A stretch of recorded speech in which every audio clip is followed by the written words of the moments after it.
ইমরানের বাড়িতে কুরবানির গরু এলো। সে আদর করে নাম দিল রাজা। প্রতিদিন রাজাকে খাওয়াত, সাজাত, গল্প করত।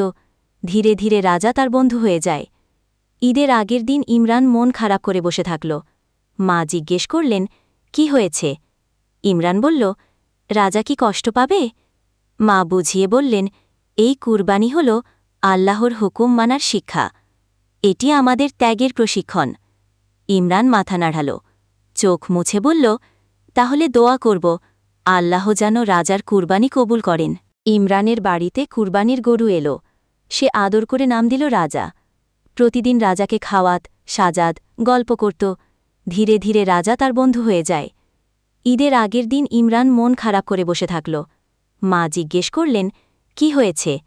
ইমরান বলল, রাজা কি কষ্ট পাবে?